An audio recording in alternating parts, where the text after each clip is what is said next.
In this edition of Agritech Media, you will join us for a visit here at Danish Bogballe. Because in connection with Agritechnica 2025, Bogballe is launching the next generation of fertilized spreaders. And to tell us more about it, we have Michael here. Hello, Michael. Hi, Morten, welcome. Yes, thank you.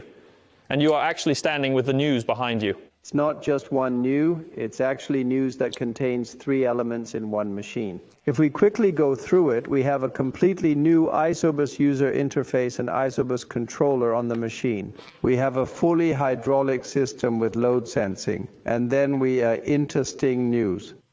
Over here we have what we call a Weatherman. It's a weather station, which we primarily use to measure humidity, because we have found that humidity is crucial for whether you get a proper spreading result. And we will delve into that in just a moment, Michael, but before we get there, we will go back to the spring of 2025 because we were out driving with the prototype. The field for this one? Yes, we were. We got to see how the system worked back then, and since then, we've been fully engaged in further developing the spreader. And Michael, now we're sitting here back in the spring, the early spring of 2025. Yes. And we are well underway with the testing phase of the spreader.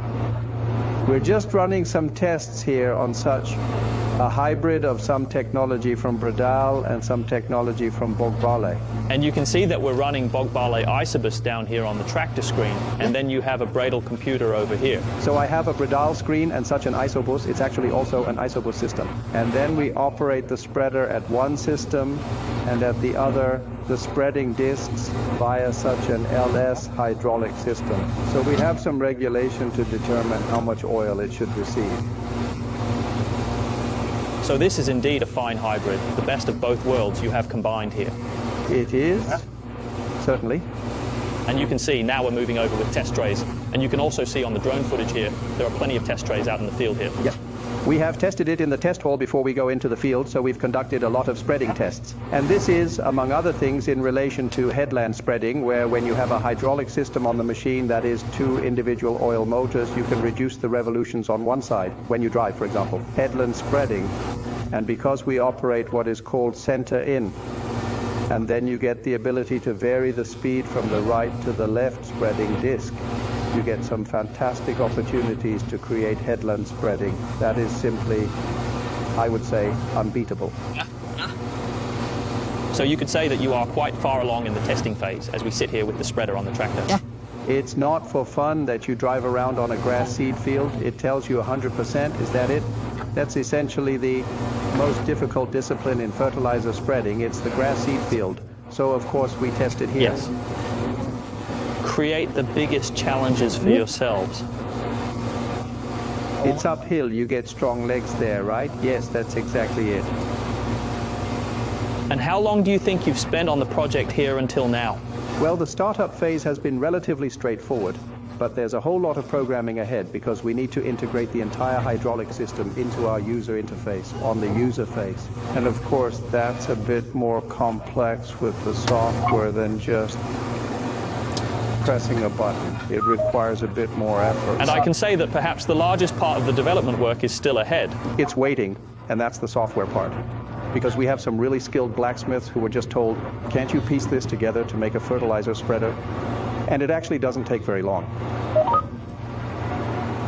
Then some hydraulic hoses needed to be adjusted, and that was pretty much it. And then the programming part. Yes, it does. And what we've done is that we can see we have the ISOBUS screen image down here in the tractor's terminal, just as we know it, and on the Bogballe spreader as well. And over here in Bogballe is the ISOBUS screen. Can you see it? Here we have the revolutions on the discs. That's basically what we focus on the most. So it's also here, as it is now, that we switch to headland mode. On this one. But we can see that a bit later when we move to the next field. We have soon an empty hover. It's goading fast with a Bogballe spreader. We have some dosing. Now there's an alarm going off here because there's less than 200 kilos in the machine. And then we think it's about time to head home and refill. Yes, and you can actually see in just a moment another alarm will go off. There's actually also tank sensor in this one, so it can measure on the right and left side if there's anything in it. Yes, on each side of the question. Now, if I don't drive into that car there, that's the test car from the factory. There are a lot of spreader tray we can see, enough for the whole field maybe. It's Hans Christian from the test hall from the factory. We are indeed in very safe hands. And from the field in the spring of 2025, here we stand. We are just before the launch at Agritechnica 2025 with the new spreader. And I feel like asking, what have you been up to since the last time I visited you? Yes, but since we went for a drive in the spring, we've actually been really busy because we had to go home and create a completely new ISOBUS system to get this hydraulics to work. So that means we have a brand new controller, meaning the brain of the machine is completely newly developed. And we've also made some changes to the hydraulic system because we need our oil motor not to run forwards and backwards. Because the reverse function we need is used for something called headland spreading. It's something used especially in vegetable production, where you spread from the edge of the vegetables inward. So we actually have some oil motors that can rotate both ways. There's a sensor in it that measures which way it's rotating. And it also measures temperatures and pressures and whatnot. It can have all sorts of things, really. So, but should we start by looking at the control, that is the ISOBUS part at the front? ISOBUS isn't new for Bogballe. You've been using it for a number of years, right? Oh, yes. I can hardly even remember when we started with it, maybe in 07 or 09. That was many years ago. And the advantage of a Bogballe spreader when you have it on ISOBUS is that you can actually update it, and you can do it freely every year. Yes, well, we have this policy called more value over time. It means that we always, if there are any software changes, that is, any upgrades, they are free. And you can install them yourself. And ended up getting new functions. At last, Agritechnica, we also had a huge update. Everyone who wanted to could just update for free. So that's part of it. Value over time. And what has happened here at this year's Agritechnica? It's a slightly more advanced ISOBUS control. Yes, we have, because we also got a completely new wiring system, so we have gained a lot more features we can do with the machine. We have added that you can, of course, operate things like work lights via the display. And then we have added a whole bunch of joystick functions that have been requested by our customers. And it's possible with this new system, it's much more intelligent. You can press start and stop via the joystick. You can control headland spreading. You can see it here. If I press a button over here, I activate headland spreading. And if I do, I can change the headland spreading strategy. Now there are 90, 100, 110. These are different strategies regarding how much fertilizer you spread to the edge. And of course, we also have the classic plus minus for dosing. We also have, if it's something like manual section control. If you're driving in the spring, in the field without a pressure map, and you have some kind of hole where there's water or something, it will be able to shut down on the side where there's water. You can do this via the joystick now too. So there is also a manual section control. It's a bit special, because normally you would want it to run fully automatically, but there are some situations where it makes sense to have it manually as well. And we should mention that the joystick you're holding here is the CC joystick. That is for almost all ISOBUS machines. But you can also transfer this to Fendt 1 John Deere Command Pro. Yes, you can.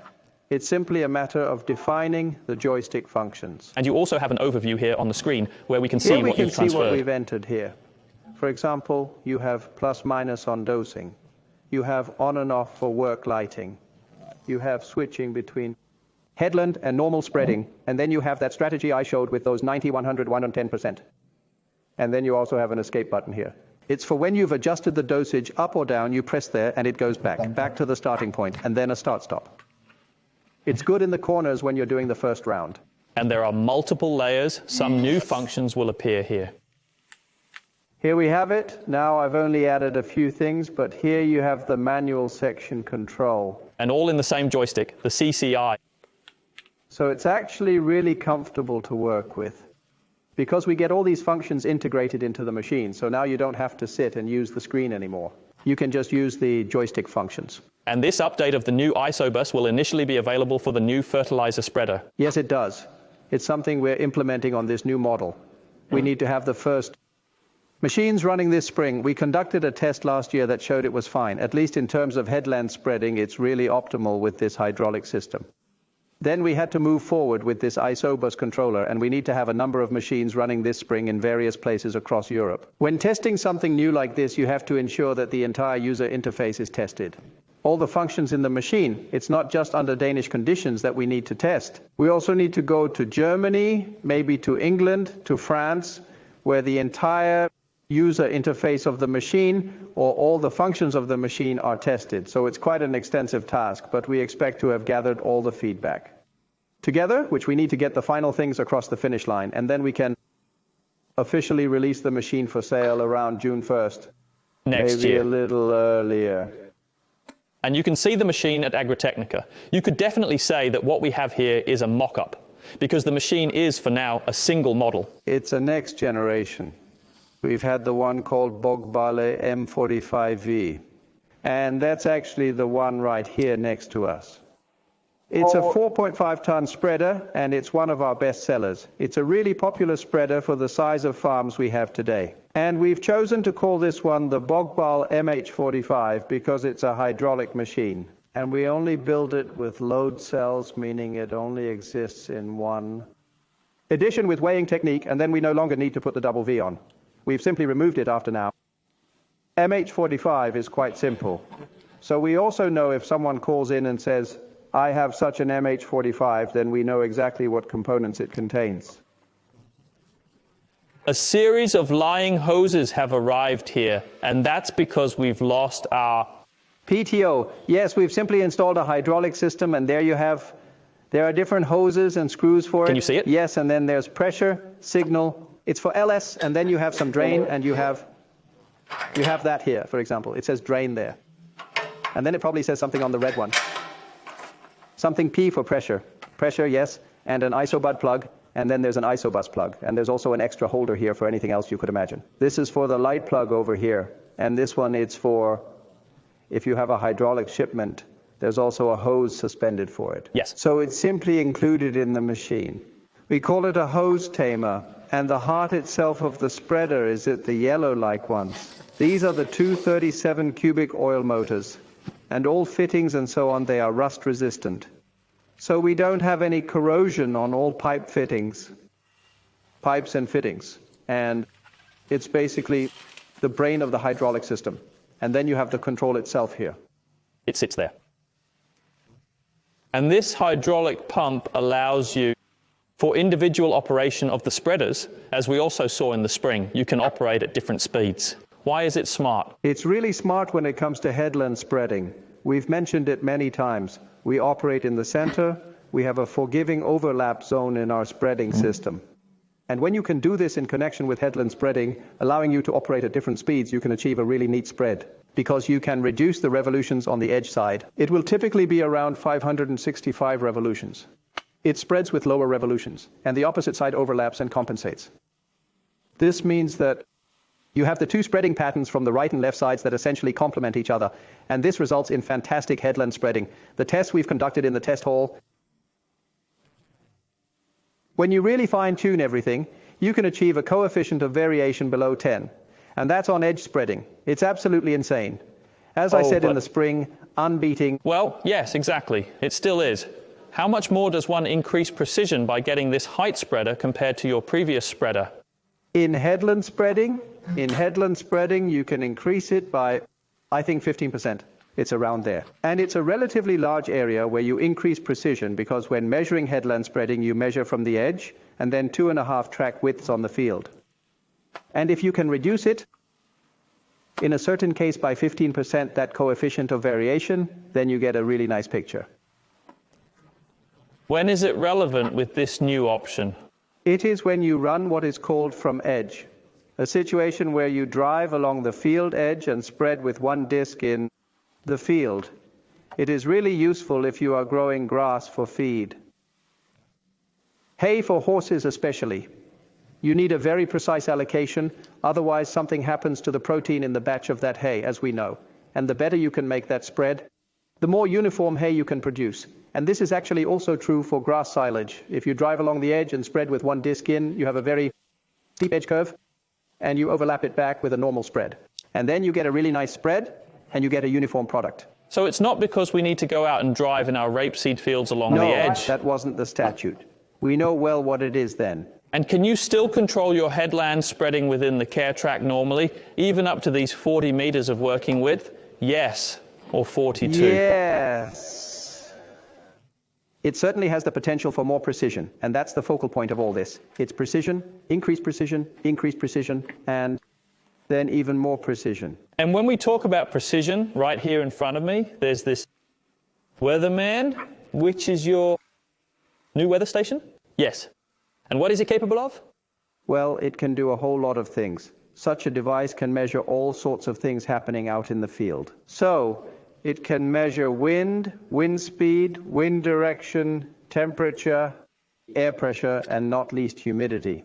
Because that's the one we think is the most important. And that's quite interesting because humidity, there are several of your competitors who have something similar, but none of them measure humidity? No. Why did you come up with the idea to start measuring humidity? Well, we had a feeling that something happens, especially with the depth of the spread pattern at different humidity levels. And you can see that, for example, when you drive away from the headland and towards the headland, if the humidity is 95%, then what is called the epicenter, that is where the highest concentration of fertilizer is located, is behind the machine. It is located somewhere at 95% humidity. Now, if you say it becomes nice sunshine on the same day and the humidity drops to 37%, then that point shifts. And it can shift approximately 3 meters. And if you imagine that in relation to starting and stopping on a headland, it can create light and dark patches. Yes, okay. We certainly had the function that we could manually set the start-stop points on the monitor. But with this, we actually get a fully automatic adjustment because we can incorporate the humidity. Then we can say that here I should wait a bit before opening, or I should open a little earlier. And conversely, at the other end, I should do something different. We can do this when we take humidity into account. And it's a live measurement in the field where you live. Yes, so it's entirely local to where you're driving. It's local, and it doesn't require any internet. Okay, so it works regardless of whether you're in an area without coverage. It measures what's happening on your field and compensates based on that, because it's all based on 56,000 spreading tests from your test hall, a whole lot of outdoor tests that we've conducted under various weather conditions. We've been out in the field spreading the ground at 4 in the morning in freezing weather to find out what is happening with this humidity and to analyze it. And that's why we can now say, well, we actually have it under control. We know what's happening. And that's really good in relation to wedge spreading and start-stop. It's also really good in relation to precision maps because you're constantly entering new zones. You know, when you have a precision map, you have different dosages and it changes color and then a new dosage comes in. Here, it can also indicate that I should wait 3 meters before reacting. When I should change the dosage because my humidity is high or low or whatever it is. So we can actually add an extra dimension to the precision map part as well, making it even more precise. One can imagine adding an extra zone across the boom, so you have 3 zones, including one in the middle, like we have, for example, at 30 meters. 3 zones of 10 meters. And because today we have a hydraulic system, and we have some regulation that can adjust the right and left sides, we could actually allocate, you could say, a spread pattern with shoulders, meaning 150 kilos to each side, and maybe 100 kilos in the middle zone, or 175, 150, 125 kilos. You can make all sorts of combinations with such a system moving forward, and it will also increase precision in relation to application maps. Then we're down to some 10x 10 meter zones in reality, and then I think we are well covered in terms of application maps. And you could say that while this happens completely automatically, you actually have the opportunity to monitor it in the new ISOBUS display? Yes. When Weatherman is connected, a little weather icon appears here that you can press, and then data actually comes up, weather data. But we probably understand that it's 23 degrees here where we are today, so we can turn it down a bit, and there's a humidity of 50. And then we have some more details. Wind speed, so I can just try blowing into it. So now you can see that it's actually up to 7 to 8 meters per second, and that you can actually use for something. If the wind is too strong, we could issue a pop-up notification on the monitor, on the tractor's monitor, informing the drivers that we actually think it's too windy to spread fertilizer. This simultaneously removes what is called the subjective responsibility of deciding when to spread fertilizer or not, because we measure that with this device.